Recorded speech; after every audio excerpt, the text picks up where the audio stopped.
Hello students, আমি Jahangir Alam sir. Welcome to my channel J science class. I am back again. দীর্ঘ সময় পরে আবার লেসন নিয়ে এসেছি। বেশ কিছুদিন দেরি হয়ে গেলো, প্রায় 1 মাস। তার কারণ তোমরা জানো, আমি একটা স্কুলের হেডমাস্টার এবং গত ডিসেম্বর এবং জানুয়ারি মাসে প্রচণ্ড কাজের ব্যস্ততা ছিল। হ্যাঁ, প্রমোশন, ডিটেনশন, অ্যাডমিশনের কাজ, বই দেওয়ার কাজ, ফর্ম ফিল আপ 10 এবং 12-এর প্রজেক্ট, পরীক্ষা এবং আরও ভ্যারাইটিস, সে বলার কথা নাই, এত কাজের চাপ ছিল, সেজন্য আমি একদম টাইম দিতে পারিনি, সেজন্য আমি দুঃখিত। তবে এবার আমি একটু সুস্থির হয়েছি, কাজ মোটামুটি কমে এসেছে। এবার নিয়মিত তোমার লেসন পেতে থাকবে। আজকে যে লেসনটা দেব সেটা ক্লাস 10-এর জন্য সমযোজী বন্ধন।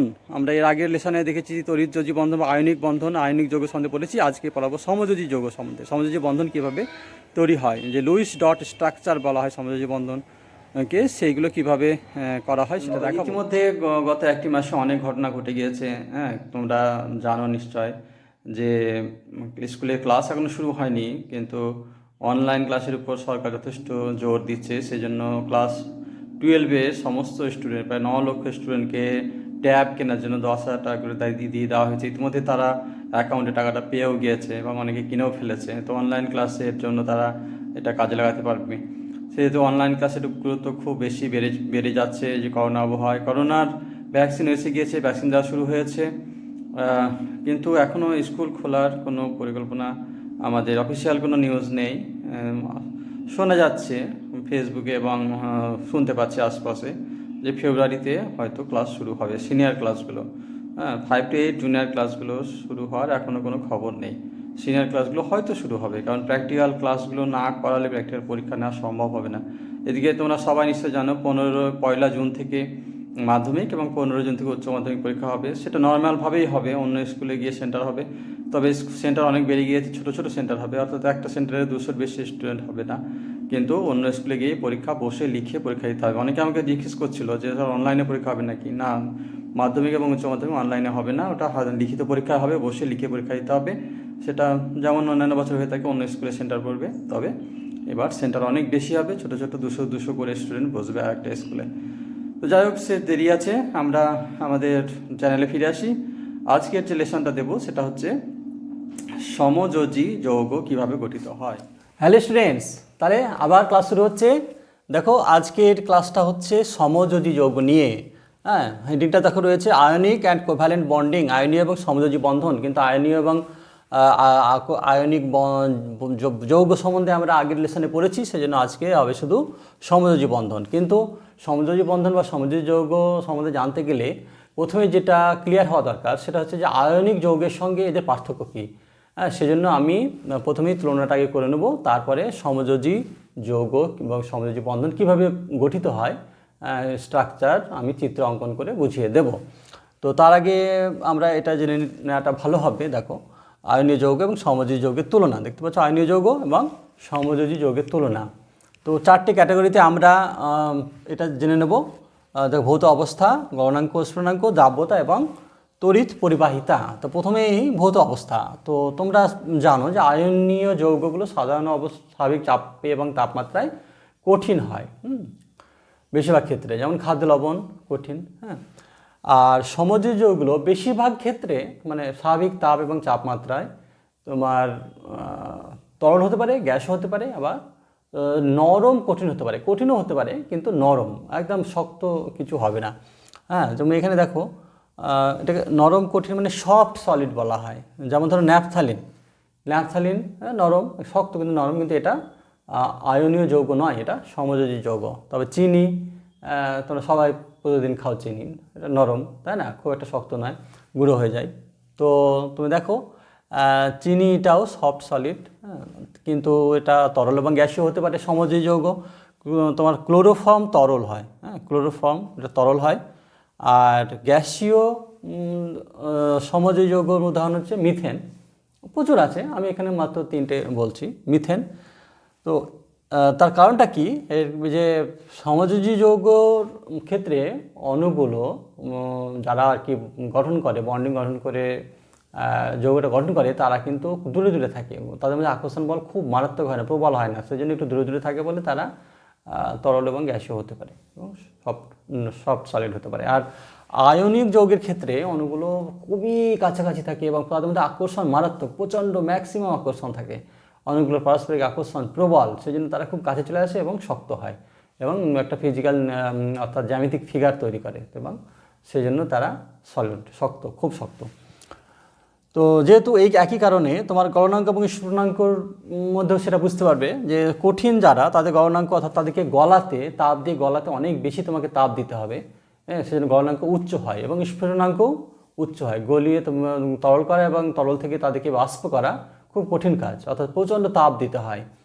এখানে দেখতে পাচ্ছ উদাহরণ যে সোডিয়াম ক্লোরাইডের তোমার গলনাঙ্ক হচ্ছে 820°C, সেখানে গ্লুকোজের গলনাঙ্ক মাত্র 146°C। তাহলে এরা যেহেতু এদের মধ্যে আকর্ষণ কম এবং দূরে দূরে থাকে, খুব সহজেই তুমি তাদেরকে তাপ দিয়ে আলাদা করে নিতে পারো, সেই জন্য খুব সহজেই এরা গলে যায় বা বাষ্প হয়ে যায়। যেমন মোম তো একটা তোমার সমযোজী যৌগ, তো মোম অল্প মানে 100° আগেই তো গলে যায়, 80-90 কিন্তু মোম গলে যায়, তাই না? তাহলে সমযোজী যৌগের গলনাঙ্ক এবং স্ফুটনাঙ্ক কম হয়, আর আয়নিক যৌগের গলনাঙ্ক স্ফুটনাঙ্ক খুব হাই হয়। এবার 3 নম্বর আসে দ্রাব্যতা, সলিউবিলিটি। তো বেশিরভাগ আয়নিক যৌগ জলে তোমার দ্রাব্য, জলে গুলে যায়, কিন্তু অর্থাৎ পোলার দ্রাবকে দ্রাব্য হয় আর নন পোলার দ্রাবকে অদ্রাব্য হয়। যেমন সোডিয়াম ক্লোরাইড তোমার ক্লোরোফর্মে কিন্তু গুলবে না, জলে গুলে যাচ্ছে কিন্তু ক্লোরোফর্মে গুলবে না। আর বেশিরভাগ সমযোজী যৌগ তোমার জলে অদ্রাব্য, অর্থাৎ পোলার দ্রাবকে অদ্রাব্য, আর নন পোলার অর্থাৎ যেমন ক্লোরোফর্মে ন্যাপথালিন আবার তোমার গুলে যায়, দ্রাব্য হয়, কিন্তু ন্যাপথালিন জলে গুলবে না, বুঝেছ? জলে গুলবে না, কিন্তু ক্লোরোফর্মে গলে যাবে। অর্থাৎ এখানে দেখো দুটো কথা আমি ইউজ করেছি, পোলার আর নন পোলার। পোলার আর নন পোলার মলিকুল, পোলার মলিকুল কার, নন পোলার মলিকুল কারা, এই দিয়ে আমি পরে একটা লেসন দিয়ে দেবো কয়েক কিছুদিনের মধ্যেই। তো জল যেমন পোলার মলিকুল, যেমন জলের পোলার মানে এর মলিকুলের মধ্যে একটা পজিটিভ সেন্টার থাকে, একটা নেগেটিভ সেন্টার থাকে। আর নন পোলার যারা, তাদের মধ্যে পজিটিভ সেন্টার এবং নেগেটিভ সেন্টার একই জায়গাতে থাকে, সেজন্য তাকে আলাদা করা যায় না। তো জল যেমন একটা উদাহরণ জল, এটা হচ্ছে জল, ধরো H2O, এখানে 109° 28 মিনিট অ্যাঙ্গেলে থাকে। তাহলে এই অক্সিজেন নেগেটিভ, এটা একটা নেগেটিভ সেন্টার থাকে, আর হাইড্রোজেনে এটা প্লাস, এটাও প্লাস, এর একটা প্লাস সেন্টার থাকে গড় মাঝখানে। তো এই প্লাস সেন্টার আর মাইনাস সেন্টার আলাদা বলে তোমার জল একটা পোলার মলিকিউল। তো এই পোলার মলিকিউলে তোমার আয়নিক যৌগগুলো গুলে যায়, কিন্তু নন পোলার যারা, অর্থাৎ যাদের মধ্যে পজিটিভ ও নেগেটিভ সেন্টার এক জায়গাতেই থাকে, তাদের ক্ষেত্রে তোমার কিন্তু গুলবে না। ওকে, আবার সমযোজী যৌগের ক্ষেত্রে জলে অদ্রাব্য, অর্থাৎ পোলার মলিকিউলে কিন্তু, পোলার যৌগে কিন্তু এই সমযোজী যৌগগুলো গুলবে না, অদ্রাব্য। তারা আবার নন পোলার মলিকিউলে গুলে যাবে, যেমন ন্যাপথালিন ক্লোরোফর্মে গুলে যাবে। তো এই পোলার এবং নন পোলার নিয়ে আমি পরে একটা লেসনে বিশদ আলোচনা করে দেবো, হ্যাঁ, পোলার এবং ছবি এঁকে বুঝিয়ে দেবো পোলার কারা এবং উদাহরণ দেখিয়ে দেবো নন পোলার এবং পোলারের। ওকে, আচ্ছা, তড়িৎ 4 নম্বরে চলে আসি, তড়িৎ পরিবাহিতা। তো তোমরা জানো যে আয়নিক যৌগগুলো যদি তোমার গলিত অবস্থায় বা জলে দ্রবীভূত অবস্থায় এরা আয়ন গঠন করে, আয়ন গঠন করে মানে এরা তড়িৎ পরিবহন করতে পারে। আয়ন গঠন না হলে তো তড়িৎ পরিবহন করতে পারবে না। তাহলে আয়নিক যৌগগুলো এরা সক্ষম, তড়িৎ পরিবহনে সক্ষম, গলিত বা জলে দ্রবীভূত অবস্থায়, হ্যাঁ, এরা তড়িৎ পরিবহন করতে সক্ষম। কিন্তু সমযোজী যৌগগুলো তড়িৎ পরিবহন করতে নর্মালি পারে না, অক্ষম, কারণ এরা আয়নিত হয় না, এরা আয়ন গঠনই করতে পারে না। সমযোজী যৌগ কখনোই আয়ন গঠন করতে পারে না, একটু ব্যতিক্রম আছে দুই একটা। যেমন ধরো যদি এরা কেউ দ্রবীভূত হতে পারে, খুবই কম মুষ্টিমেয় দুই একটা, কেউ যদি দ্রবীভূত হতে পারে জলে, তাহলে কিন্তু তারা, যেমন ধরো HCl, হাইড্রোজেন ক্লোরাইড, HCl, এরা এই হাইড্রোজেন ক্লোরাইডকে জলে দ্রবীভূত হয়, জলে দ্রবীভূত হয়ে হাইড্রোজেন আর ক্লোরাইড আয়ন গ্রহণ করে এবং তারা তখন তোমার করতে পারে, কী বলে, তড়িৎ প্রবহন করতে পারে। সুতরাং জলে দ্রবীভূত হতে পারলে এটা তড়িৎ প্রবহন করতে পারবে, কিন্তু সেটা খুব রেয়ার কেস, খুব অল্প। বেশিরভাগই হচ্ছে তোমার সমযোজী যৌগ তড়িৎ প্রবহন করতে পারে না। ওকে, তাহলে এই 4টি ক্যাটাগরিতে আমরা পার্থক্যটা বুঝে নিলাম যে আয়নিক যৌগ কোনগুলো আর সমযোজী যৌগ কোনগুলো। সমযোজী যৌগগুলো হবে হালকা, তরল, গ্যাসীয় বা নরম হতে পারে, এদের গলনাঙ্ক স্ফুটনাঙ্ক খুব কম হবে, এরা জলে অদ্রাব্য এবং এরা তড়িৎ পরিবহন করতে পারে না স্বাভাবিক অবস্থায়। ওকে, মানে গলিত বা অবস্থায় এরা আয়ন গঠন করতে পারে না বলে তড়িৎ পরিবহনও করতে পারে না। ওকে, উদাহরণ তো তোমরা অনেকগুলো দেখলে এবং আরও আমরা পড়বো। এবার আমরা দেখাবো সমযোজী যৌগ এবং সমযোজী বন্ধন কাকে বলে, সমযোজ্যতা, সমযোজী বন্ধন এবং সমযোজী যৌগ কীভাবে গলে। আমি আরেকবার লুইস ডট গঠনের তত্ত্বটা কি সেটা একটু বলে দিই। দেখো 1916 সালে জিএন লুইস এই সমস্ত যৌগের বন্ধন ব্যাখ্যা করার জন্য তার এই তত্ত্বটা দিয়েছিলেন। Hydrogen, fluorine, HCl, H2O, ammonia, carbon dioxide, যে কীভাবে সমযোজী বন্ধন তৈরি হয়। উনি বলেছিলেন যে মৌলগুলির অংশগ্রহণকারী মৌলগুলির তড়িৎঋণাত্মকতা, ইলেকট্রোনেগেটিভিটির ব্যবধান যদি কম হয় বা প্রায় একই রকম হয়, তাহলে তারা তাদের সর্ববহিস্থ কক্ষপথের, এটা মনে রাখতে হবে, আউটার সেল, সর্ববহিস্থ কক্ষপথের ইলেকট্রনগুলির সাহায্যে সমানভাবে তারা শেয়ার করে কি করে ইলেকট্রন জোড় গঠন করে। ইলেকট্রন জোড় গঠন করে সেই ইলেকট্রন জোড়কে দুজনেই সমানভাবে ব্যবহার করে, দিয়ে নিকটবর্তী নিষ্ক্রিয় মৌলের ইলেকট্রনিক কনফিগারেশন পাওয়ার চেষ্টা করে, পেয়ে থাকে এবং স্টেবল হয়। তাহলে সর্ববহিস্থ কক্ষপথের ইলেকট্রনগুলি ব্যবহার করে তারা ইলেকট্রন জোড় তৈরি করে এবং নিকটবর্তী নিষ্ক্রিয় মৌলের কনফিগারেশনটা পেয়ে যায়, তারপরে তারা স্টেবল হয়। এইভাবে সমযোজী বন্ধন গঠিত হয় এবং প্রকৃতিতে এক্সিস্ট করে। এই তত্ত্বটা হচ্ছে তোমার জিএন লুইসের তত্ত্ব 1916 সালে দিয়েছিলেন। এটাকে লুইস ডট স্ট্রাকচার বলা হয়। তো দেখে নাও কীভাবে। প্রথমে আমরা দেখাবো হাইড্রোজেনের ক্ষেত্রে। হাইড্রোজেনের ক্ষেত্রে লুইস ডট গঠনটা কেমন হবে, তারপরে দেখাবো ফ্লোরিন, তারপরে HCl এবং তারপরে আরও অনেকগুলো দেখাবো। ওকে, দেখো ওই যে এই সমস্ত কিছু যৌগের নাম লিখেছি, দেখো H2, F2, HCl, H2O, NH3, CO2, এইগুলো সমযোজী যৌগ। তো এদের কীভাবে এরা গঠিত হয়, এদের স্ট্রাকচার ব্যাখ্যা করার জন্য তোমার জিএন লুইস নামটা মনে রাখবে, লুইস, জিএন লুইস 1916 সালে লুইস ডট গঠন এই স্ট্রাকচারটা উনি প্রথম প্রকাশ করেন। জিএন লুইস, তার নামে এটা লুইস ডট গঠন বলা হয়। 1916 সালে তিনি প্রকাশ করেন এদের গঠিত হওয়ার প্রসেসটা ব্যাখ্যা করার জন্য। ইলেকট্রোনেগেটিভিটির পার্থক্য যদি খুব বেশি হয়, তাহলে একটা মানে ইলেকট্রন জোট যেটা গঠিত হয় সেটা একদিকে সরে যায়, সম্পূর্ণরূপে একটা পরমাণু থেকে অন্য পরমাণুতে চলে যায়। কিন্তু সেখানে তোমার আয়নিক যৌগ গঠিত হয়, মানে যখন ইলেকট্রনগুলো কোনো একটার দিকে অনেকটা বেশি সরে যায়, অর্থাৎ সেখানে আকর্ষণ তাহলে একজনের প্রবল থাকবে আর একজনের কম থাকবে। কিন্তু যদি ইলেকট্রোনেগেটিভিটির পার্থক্য কম থাকে বা সমান থাকে, অর্থাৎ খুব বেশি কেউ আকর্ষণ করতে পারে না, এরকম যদি হয়, মানে দুটোই সমমানের হয়, তাহলে ওই যে ইলেকট্রনগুলো অংশগ্রহণ করে তাহলে ইলেকট্রনগুলো কোনো একটা নির্দিষ্ট পরমাণুর দিকে নির্দিষ্ট অন্যর দিকে সরে যায় না, তখন তারা শেয়ার করে। ইলেকট্রন একজন একটা ইলেকট্রন দেয়, আরেকজন আরেকটা ইলেকট্রন দেয়, দিয়ে শেয়ার করে ইলেকট্রন জোড় গঠন করে। ইলেকট্রন জোড়টাকে তখন দুটো পরমাণুই সমানভাবে ইউজ করে, সমানভাবে নিজস্ব গঠনে ব্যবহার করে সমানভাবে। তো সমানভাবে ব্যবহার করার ফলে তারা নিয়ারেস্ট নোবল গ্যাস কনফিগারেশন পেয়ে যায়, অর্থাৎ নিয়ারেস্ট নিষ্ক্রিয় গ্যাসের কনফিগারেশনটা পেয়ে যায়, তখন তারা স্টেবল হয়ে যায়। তোমরা এই যে আমি যে কথা বললাম এটা খুব ভালোভাবে বুঝতে পারবে ছবি দেখে। তো এই যে সমযোজ্যতা লিখেছি, ওই লুইস গঠনের সমযোজী বন্ধন লিখেছি, যখন এই যে ইলেকট্রন জোড় যেটা তৈরি করছে, একজন একটা ইলেকট্রন দিচ্ছে, আরেকজন আরেকটা ইলেকট্রন দিচ্ছে, দিয়ে দুটো ইলেকট্রন মিলে একটা জোড় হচ্ছে, সেটা দুজনেই সমানভাবে ব্যবহার করছে, এটা কি বলে সমযোজ্যতা বলে।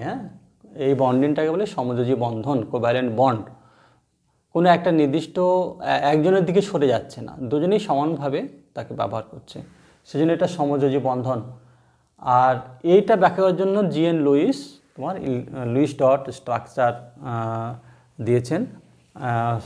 সেটা একটা উদাহরণের সাহায্যে দেখো। প্রথমে হাইড্রোজেনের দেখায়, এই যে ডট কথাটা এসছে, ইলেকট্রনগুলোকে ডট দিয়ে চিহ্নিত উনি প্রথম করেছিলেন জিএন লুইস, ইলেকট্রনগুলোকে ডট দিয়ে চিহ্নিত করেছিলেন, সেই জন্য এটাকে লুইস ডট স্ট্রাকচার বলা হয়।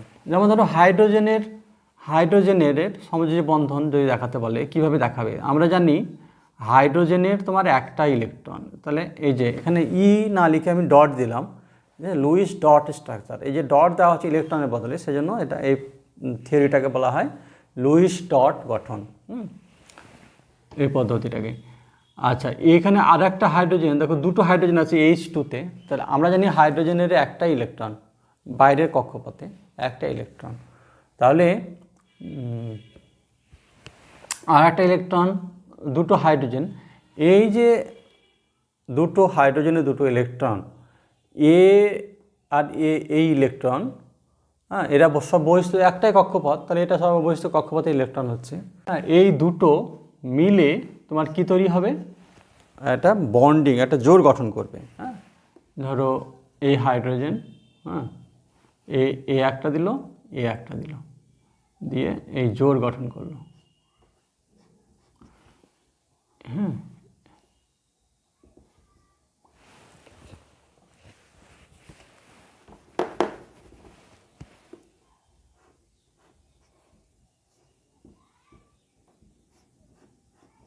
দেখো এই যে দুটো ডট দেখা যাচ্ছে, এ হাইড্রোজেন থেকে একটা ইলেকট্রন এসছে, এ হাইড্রোজেন থেকে একটা ইলেকট্রন এসছে, এটা আর এটা দিয়ে এই যে জোড় গঠন করলো, এই জোড়টা তোমার এও পাচ্ছে, এ পাচ্ছে, দেখো এও পাচ্ছে, এই হাইড্রোজেনও পাচ্ছে, আবার এও পাচ্ছে, তাহলে এই যে জোড় হলো, তুমি যদি এইটাকে কল্পনা করো তাহলে এ দুটো হয়ে গেল, হিলিয়ামিন কনফিগারেশন পেয়ে গেল, এরও দুটো হয়ে গেল, হিলিয়ামিন কনফিগারেশন পেয়ে গেল, তাহলে এ স্টেবল হলো। এইভাবে হাইড্রোজেন বন্ধন, সমযোজী বন্ধন তৈরি হলো। হ্যাঁ, এটাকে তোমার লেখা হয় এইভাবে, হাইড্রোজেন একটা দাগ দিয়ে বন্ধন, এটাকে সমযোজী এক বন্ধন, এটাকে বলে সমযোজী এক বন্ধন, সমযোজী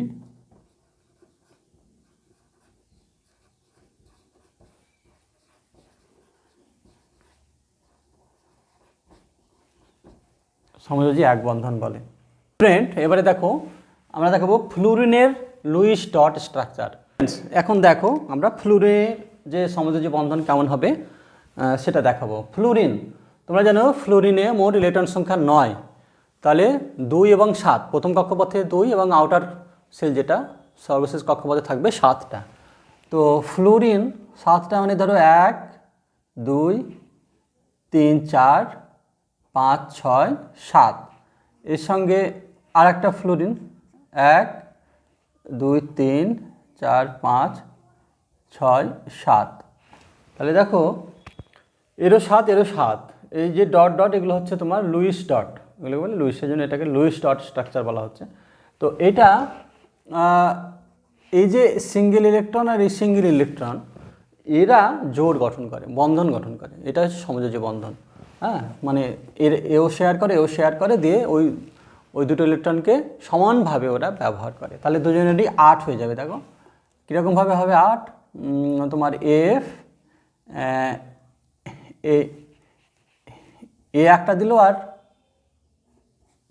এ একটা দিল। হ্যাঁ, তাহলে এর 1 2 3 4 5 6, তাহলে দেখো 1 2 3 4 5 6 7 8, তাহলে এর হয়ে গেল তোমার অক্টেট পূর্ণ হয়ে গেল, নিয়নের কনফিগারেশন পেয়ে গেল।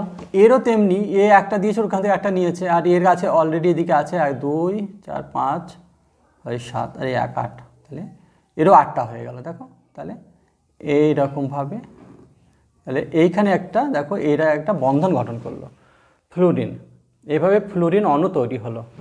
তাহলে এটাকে কিভাবে লেখা হয়, এটা এফ একটা বন্ধন সৃষ্টি হলো এফ, না এটা হচ্ছে তোমার সমযোজী এক বন্ধন, সমযোজী এক বন্ধন এইটাও।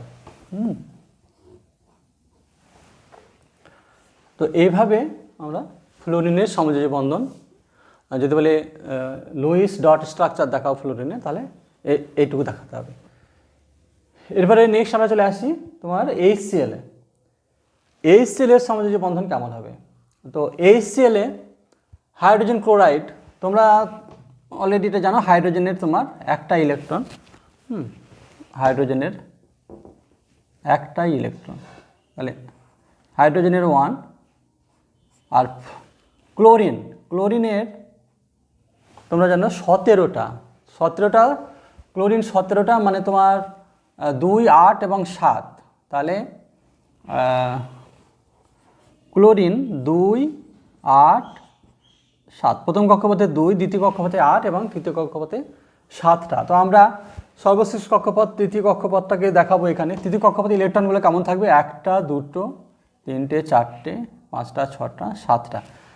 এখন দেখো, যদি এটা লুইসেরই দেওয়া পদ্ধতি, সেটা হচ্ছে যদি ভিন্ন মৌল হয়। হ্যাঁ, এখানে যেন হাইড্রোজেন সেম মৌল ছিল, এখানে ফ্লোরিন সেম মৌল, এখানে হাইড্রোজেন আর ক্লোরিন ভিন্ন মৌল যদি হয়, তাহলে একটাকে ডট আর অন্যটাকে ক্রস দিয়ে তিনি ডিনোট মানে আলাদা করার জন্য, তাহলে এটা হয়ে যাচ্ছে ক্রস ক্রস ক্রস। এই ক্রসগুলো এক একটা ইলেকট্রন। হ্যাঁ, ক্রস ক্রস ক্রস, এই পদ্ধতিগুলো জানতে হবে। হ্যাঁ, জাস্ট সবই ইলেকট্রন, কিন্তু এটা হাইড্রোজেনের ইলেকট্রন, এটা ক্লোরিন ইলেকট্রন, আলাদা করে বোঝানোর জন্য একটা ডট একটা ক্রস দেওয়া হলো। তাহলে এই দুটো যদি জোড় বন্ধন গঠন করে, দেখো এর 7টা আছে, হাইড্রোজেনের একটা পেলে 8টা হয়ে যায়, আর হাইড্রোজেনের একটা আছে, ওর 1 পেলে ওর 2 হয়ে যায়, হিলিয়ামের কনফিগারেশন পেয়ে যায়, আর ও নিয়নের কনফিগারেশনটা পেয়ে যাবে, তাহলে স্টেবল হবে। সেই জন্য ওরা তাই করে। তাহলে এরা যখন বন্ধন গঠন করবে, সমযোজী বন্ধন, তখন কেমন হবে দেখো, এটা হবে এই যে হাইড্রোজেন ডট ক্রস, এটা হাইড্রোজেনের হয়ে গেল, আর ক্লোরিনের জন্য তুমি দেখো, ক্লোরিনের হাইড্রোজেন একটা দিয়েছে। হ্যাঁ, হাইড্রোজেন তো একটা দিয়েছে, আর ক্লোরিনের অলরেডি রয়েছে 1 2 3 4 5 6, তাহলে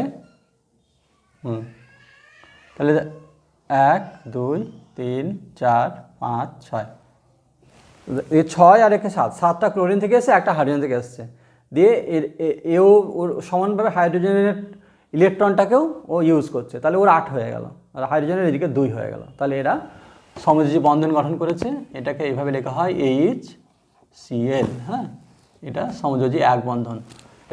এক বন্ধন তোমার দ্বিবন্ধন হতে পারে, ত্রিবন্ধনও হতে পারে। আমরা দেখাবো একটু পরে যে হ্যাঁ, নাইট্রোজেনের ক্ষেত্রে যেমন ত্রিবন্ধন থাকে। হ্যাঁ, দেখাবো ত্রিবন্ধন। এরপরে আমরা দেখাই নেক্সট তোমার নাইট্রোজেনের, দেখে নাও ত্রিবন্ধন কী করে সৃষ্টি হয়। নাইট্রোজেনের সমযোজী বন্ধন।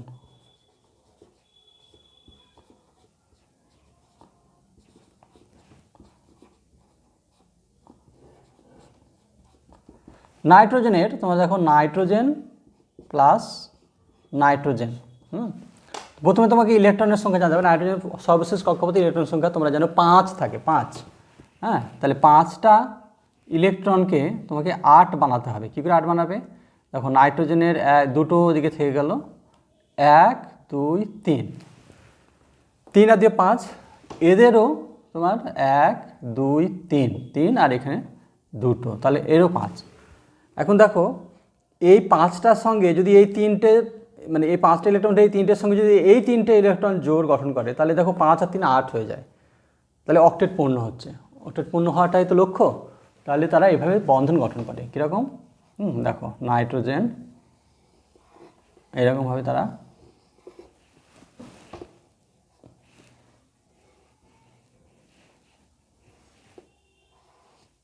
দেখো 1 2, এখানে 1 2 3 4 5 6, দেখতে পাচ্ছ এই ইলেকট্রন এই ইলেকট্রনের সঙ্গে জোড়, এই ইলেকট্রন এই ইলেকট্রনের সঙ্গে জোড়, এই ইলেকট্রন এই ইলেকট্রনের সঙ্গে জোড়, তাহলে এখানে 3টে বন্ধন গঠিত হয়েছে নাইট্রোজেনে। 3টে বন্ধন গঠিত হওয়ার ফলে এটা তোমার এই 6 আর 2 8 হয়ে গেল। এই নাইট্রোজেনের এই 6 আর 2 8 হয়ে গেল। তাহলে এরা তোমার যে বন্ধন গঠন করছে সেটা হচ্ছে, এখানে দেখো 3টে বন্ধন হচ্ছে, 1 2 3 1 2 3 নাইট্রোজেন। এটা হচ্ছে নাইট্রোজেনের ত্রিবন্ধন। হ্যাঁ, এটা হচ্ছে তোমার সমযোজী ত্রিবন্ধন।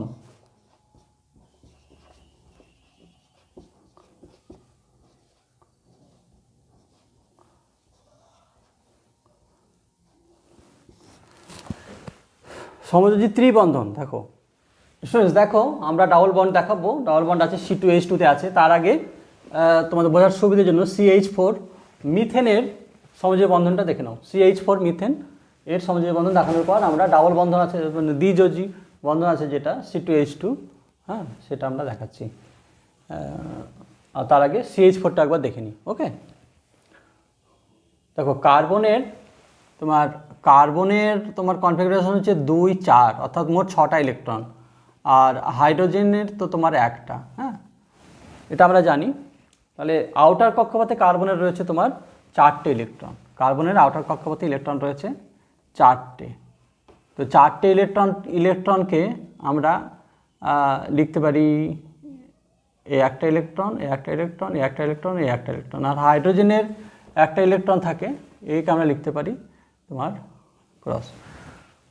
তাহলে দেখতে পাচ্ছ 4টে হাইড্রোজেন লাগবে, মানে একটা হাইড্রোজেন থেকে একটা করে ইলেকট্রন আসে, তাহলে কার্বনের 8টা পূর্ণ করার জন্য 4টে হাইড্রোজেন লাগবে। 4টে হাইড্রোজেন থেকে একটা করে মোট 4টে ইলেকট্রন নিতে হবে, তবেই ওর আউটার কক্ষপথে 8টা ইলেকট্রন পূর্ণ হবে। তাহলে তোমার এটা এখানে দেখাতে পারো, এইখানে একটা দেখাতে পারো, এইখানে একটা দেখাতে পারো, আর এইখানে একটা দেখাতে পারো, হ্যাঁ।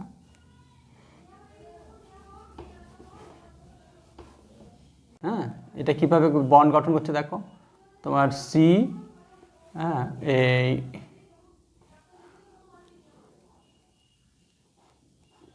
হাইড্রোজেন,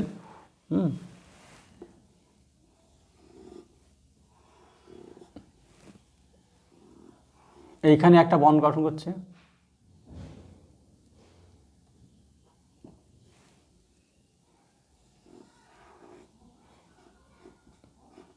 এইখানে একটা বন্ড গঠন করছে, এইখানে একটা বন্ড গঠন করছে, এখানে একটা থেকে একটা করে চারটে ইলেকট্রন, আর কার্বনের 4টে, 1, 4, 5, 6, 7, 8, তাহলে সিঙ্গেল বন্ড, হ্যাঁ, 4টে সিঙ্গেল বন্ড। এটা অ্যাকচুয়ালি এরকম, হ্যাঁ, এরকম বন্ড লেখা হয়। তাহলে এখানে একটা হাইড্রোজেন যুক্ত হয়েছে, এখানে একটা হাইড্রোজেন যুক্ত হয়েছে,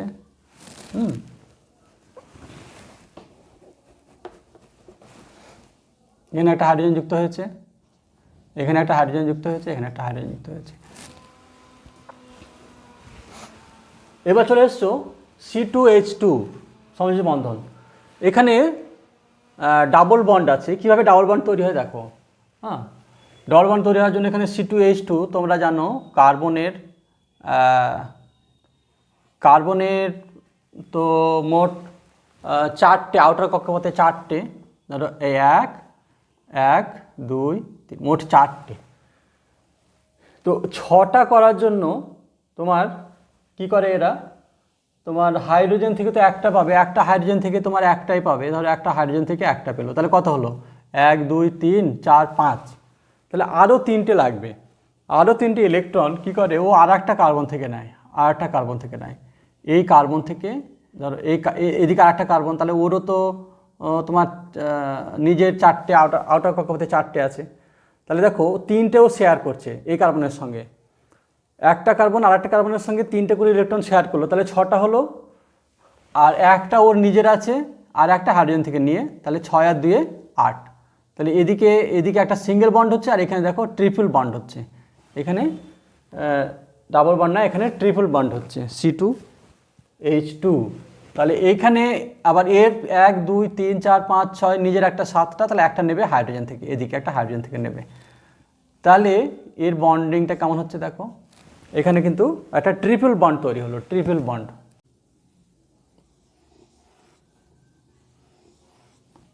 1, 2, 3, 4, 5, 6, আর এখানে একটা হাইড্রোজেন, এখানে একটা হাইড্রোজেন, হ্যাঁ, এখানে একটা হাইড্রোজেন, এখানে একটা হাইড্রোজেন, দেখতে পাচ্ছ। তাহলে প্রত্যেকের এই কার্বনের কটা হলো, 6 আর 2, 8, এই কার্বনেরও কটা হলো, 6 আর 2, 8, এই হাইড্রোজেনের হলো 2টো, এই হাইড্রোজেনের হলো 2টো, স্টেবল হয়ে গেল। তাহলে এর বন্ডিংটা হবে এরকম, এইচ একটা বন্ডন, আর এখানে ট্রিপল বন্ড CH, হ্যাঁ, এটা দেখো ত্রিবন্ধন, সমযোজী ত্রিবন্ধন।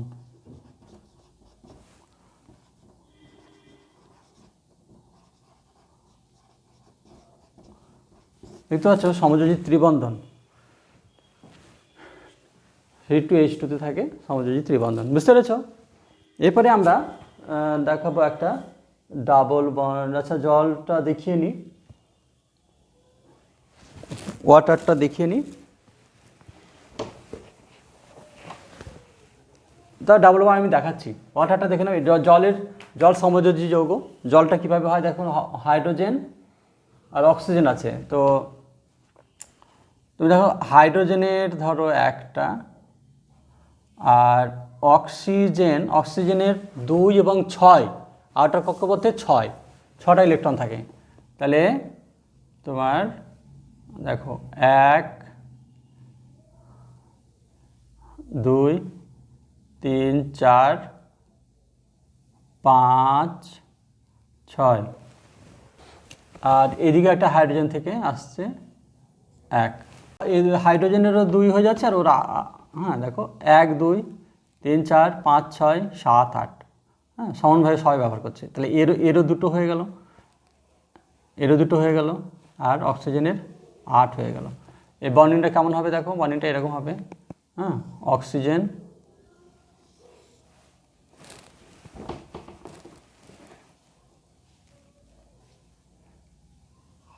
1 2 3 4, হাইড্রোজেন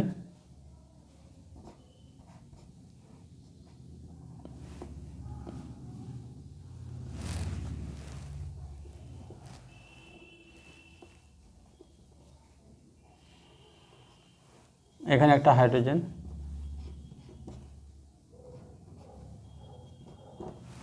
দেখতে পাচ্ছ 1 2 3 4 5 6 7 8, 8টা হয়ে গেল। তাহলে এর বন্ডিংটা কেমন হবে, বন্ডিং হলে H, এখানে ধরো একটা অক্সিজেন, এখানে একটা H, জল H2O, বুঝতে পেরেছ? HOH। দেখো স্টুডেন্টস, আমি বারবার বলছি যে সমযোজী বন্ধন এক বন্ধন হতে পারে, দ্বিবন্ধন হতে পারে এবং ত্রিবন্ধনও হতে পারে। তো এক বন্ধন তো আমরা দেখেছি এবং ত্রিবন্ধনও দেখেছি। এবার আমরা এটা দ্বিবন্ধন ডাবল বন্ডিং এর উদাহরণ দেখাচ্ছি, সেটা হচ্ছে CO2, কার্বন ডাইঅক্সাইড। তোমরা দেখো কীভাবে দ্বিবন্ধন তৈরি হচ্ছে। তো একটা কার্বন লাগবে, একটা অক্সিজেন লাগবে, আর একটা অক্সিজেন লাগবে, CO2। তো তোমরা কার্বনের কনফিগারেশন জানো যে কার্বনের বাইরের কক্ষপথে 4টে ইলেকট্রন থাকে, 1টা 2টো 3টে 4টে, ঠিক আছে, 4টে ইলেকট্রন। আর অক্সিজেনের ক্ষেত্রে তোমার এর আউটার কক্ষপথে মোট 6টা, মোট 8টা, তাহলে 2 এবং 6, তাহলে 6টা ইলেকট্রন তোমার 1 2 3 4 5 6, তেমনি 1 2 3 4 5 6। তাহলে দেখো সবাইকে 8টা করতে হবে আউটার কক্ষপথে। কীভাবে সম্ভব সেভাবে সম্ভব। দেখো এখানে 6টা তো অলরেডি আছে, আর এই 2টো যদি পাই কার্বন থেকে, তাহলে এর হয়ে যাবে 8টা। এই অক্সিজেনও তাই, এর 6টা আছে, এই 2টো যদি পাই তাহলে এর হয়ে যাবে 8টা, হ্যাঁ ঠিক আছে। তাহলে এটা অক্টেট পূর্ণ করছে, নিয়নের কনফিগারেশন পেয়ে যাচ্ছে। আর কার্বনের ক্ষেত্রে কি হচ্ছে দেখো, কার্বনের 4টে আছে, এবার যদি এই 2টোও পাই আর এই 2টোও পাই, তাহলে 4 5 6 7 8, কার্বনেরও তাহলে অক্টেট পূর্ণ হচ্ছে, হিলিয়ামের কনফিগারেশন, নিয়নের কনফিগারেশন পেয়ে যাচ্ছে। তাহলে এরা এইভাবে হ্যাঁ মানে ডাবল শেয়ার করবে, এখানেও শেয়ারিং হবে, এদিকেও শেয়ারিং হবে। দেখি কীভাবে CO2 হচ্ছে দেখো সমযোজী বন্ধন। তাহলে তোমার বন্ধনটা হবে এরকম, ধরো এটা কার্বন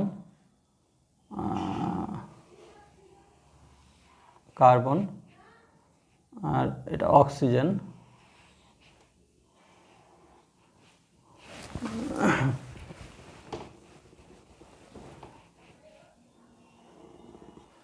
তাহলে কার্বন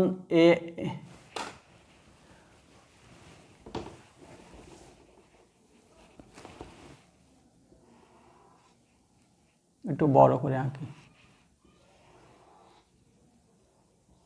অক্সিজেন দেখো এখানে এ একটা দিয়েছে, আর এ দিয়েছে তোমার, অক্সিজেন দিয়েছে এইটা আর এইটা, আর অক্সিজেনের রয়েছে এইটা রয়েছে, আর এটা অলরেডি রয়েছে। তাহলে দেখো এখানে বন্ডিং তৈরি হলো 1 2 3 4 5 6 7 8। সিমিলারলি এইদিকেও, হ্যাঁ এইদিকেও দেখো অক্সিজেন, এই কার্বনের দিয়েছে এইটা আর এইটা, আর এই অক্সিজেন দিয়েছে এইটা আর এইটা, এইটা আর এইটা দিয়েছে, আর থাকছে এইটা আর এইটা, দেখতে পাচ্ছ? তাহলে CO, এইখানে ডাবল বন্ধন, এখানেও ডাবল বন্ধন হচ্ছে। তাহলে এইটা তোমার কীভাবে লেখা হয়? ও, এখানে দেখো দুটো বন্ধন আর এখানেও দুটো বন্ধন, CO2, দেখো CO2 ডাবল, এখানে ডাবল বন্ড হচ্ছে। দেখো দেখো শুধু দ্বিবন্ধনই নয়, দুটো দ্বিবন্ধন হয়েছে, সিঙ্গেল নয়, দুটো দ্বিবন্ধন হচ্ছে। হ্যাঁ, এখানে দ্বিবন্ধন, ওখানে দ্বিবন্ধন। ওকে, এই গেল কার্বন ডাইঅক্সাইডের চিত্র। এরপরে আমরা আরও কয়েকটা সমযোজী যৌগের লুইস ডট স্ট্রাকচার দেখব। ওকে, এবার আমরা চলে আসছি অ্যামোনিয়াতে। দেখো অ্যামোনিয়ার সমযোজী বন্ধন যদি দেখাতে বলে, যদি বলে যে অ্যামোনিয়ার লুইস ডট গঠন দেখাও, কীভাবে দেখাবে? প্রথমে তুমি বলবে যে নাইট্রোজেন আছে, নাইট্রোজেন এবং হাইড্রোজেন আছে।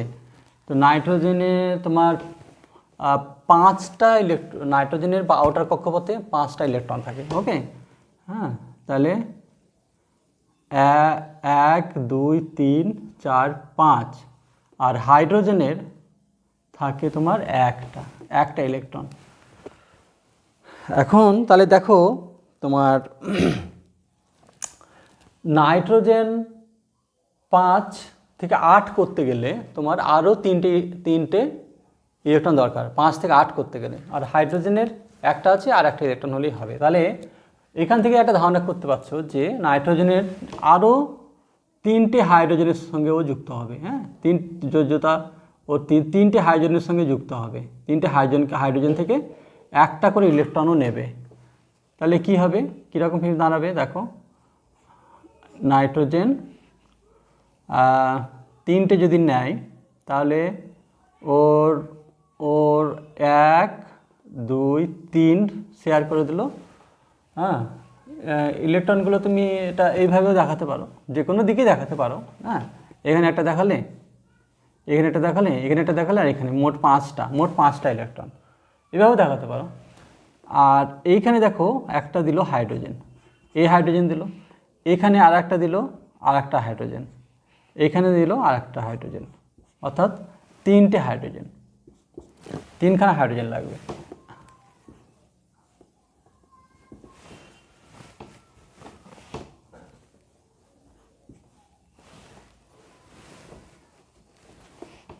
আর একটা হাইড্রোজেন লাগবে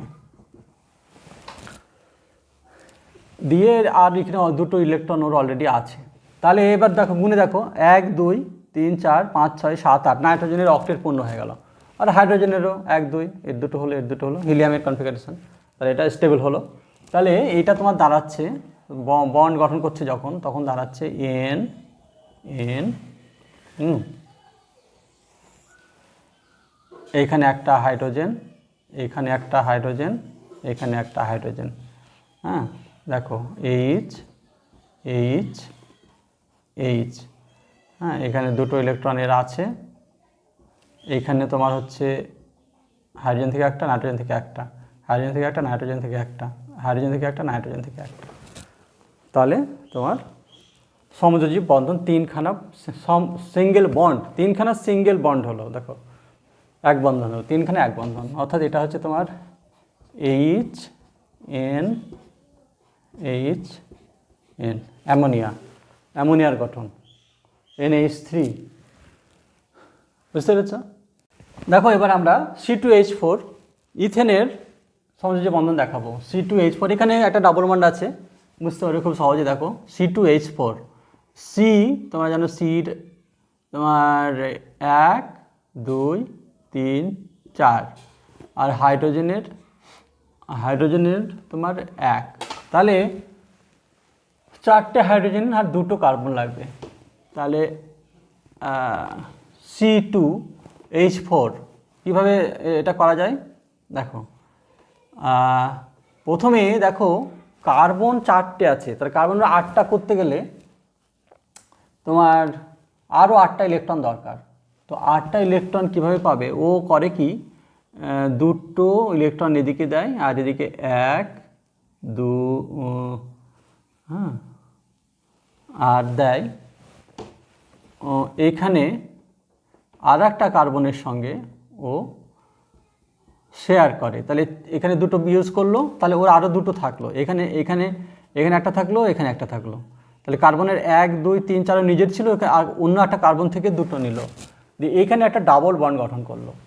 তাহলে এর 4 আর ওর ওর নিজের নিজের এই কার্বনের নিজের এই দুটো এক্সট্রা আছে, তাহলে এর 1 2 3 4 আর এখান থেকে দুটো নিয়েছে 6 হলো, এও তাই 1 2 3 4 ওখান থেকে দুটো নিয়েছে 6 হলো, দিয়ে শেয়ার করলো, এখানে একটা বন্ড গঠন করলো, ডাবল বন্ড। কিন্তু এই যে সিঙ্গেল সিঙ্গেল ইলেকট্রনগুলো থেকে গিয়েছে, তো এখান থেকে এখানে একটা হাইড্রোজেনের সঙ্গে বন্ড গঠন করছে, এখানেও একটা হাইড্রোজেনের সঙ্গে বন্ড গঠন করছে, এখানেও একটা হাইড্রোজেনের সঙ্গে বন্ড গঠন করছে, এখানেও একটা হাইড্রোজেনের সঙ্গে বন্ড গঠন করছে। তাহলে দেখো এখানে একটা ডাবল বন্ড, আর এদিকে 4টে সিঙ্গেল বন্ড, 1 2 3 4টে সিঙ্গেল বন্ড গঠন করলো। তাহলে কি হলো ব্যাপারটা, আমার যদি বন্ডিংটা চিত্র এঁকে দেখায়, তাহলে দেখো, তাহলে কার্বন, এই কার্বন আর এই কার্বন, তাহলে এইখানে এই এই এই এই এই ডাবল বন্ড হলো একটা, আর এইখানে এখানে একটা এখানে একটা হাইড্রোজেন আছে, এগুলো দেখাতে হবে।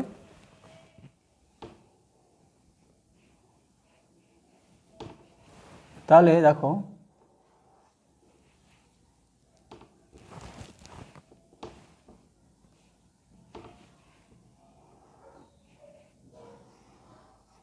এই হাইড্রোজেন, হ্যাঁ এই একটা, আবার এখানে আর একটা হাইড্রোজেন আছে,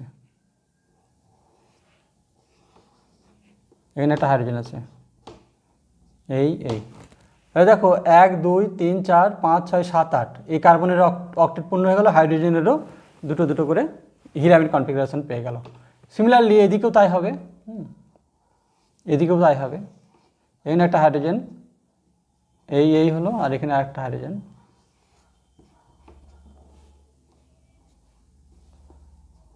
এই তাহলে কার্বনের এই কার্বনের দেখো 4টে 5টা 6টা 7টা 8টা অক্টেট পূর্ণ হলো। এটা হচ্ছে তোমার C2H4 এর কনফিগারেশন। তাহলে এটা দাঁড়াচ্ছে তোমার সি, দেখো সি এর সঙ্গে সি, এখানে একটা সি দেখো আছে, সি, এই সি ডাবল বন্ড হলো, এই সি আর এই সিতে ডাবল বন্ড হলো, আর এখানে একটা বন্ড, এখানে একটা বন্ড, এখানে একটা বন্ড, এখানে একটা বন্ড, আর এদিকে একটা, এদিকে একটা, এদিকে একটা, এদিকে একটা, তাহলে তোমার এটা হচ্ছে CH CH CH CH C2H4, তাহলে 4টে সিঙ্গেল বন্ড আর একটা ডাবল বন্ড সৃষ্টি হলো। এইভাবে সমযোজী বন্ধন তৈরি হচ্ছে, বুঝতে পেরেছো? তাহলে স্টুডেন্টস, আজকের লেসনটা এখানেই শেষ হলো, আশা করছি তোমাদের ভালো লেগেছে। যদি লেসনটা ভালো লেগে থাকে তাহলে একটা লাইক করে দিও, থামস আপটা ক্লিক করে দিও, আর যারা নতুন এসেছো তারা আমার চ্যানেলটা সাবস্ক্রাইব করে নিও, আর চ্যানেলটা সাবস্ক্রাইব করার সময় বেল আইকনটা অবশ্যই প্রেস করে দেবে, তাহলে আমার যে নতুন নতুন লেসন যখন আসবে তখন তোমরা সঙ্গে সঙ্গে নোটিফিকেশান পেয়ে যাবে। তোমরা মোবাইলে হোক বা ল্যাপটপে হোক বা কম্পিউটারে হোক, যাতেই দেখবে নোটিফিকেশান এসে যাবে যদি বেল আইকনটা প্রেস করো। নতুন যারা এসেছো তারা পুরোনো লেসনগুলো পাওয়ার জন্য ডেসক্রিপশানে যেও, সেখানে প্রচুর লিঙ্ক দেওয়া আছে, আমার প্রায় গোটা 40খানা লেসন আমার ইউটিউব চ্যানেলে পেয়ে যাবে, এবং নিয়মিত দিতে থাকবো। এবার এই লেসনটা দিতে অনেকদিন দেরি হলো, কারণ তোমরা জানো আমি প্রচণ্ড ব্যস্ত ছিলাম হেডমাস্টার হিসেবে একটা স্কুলের।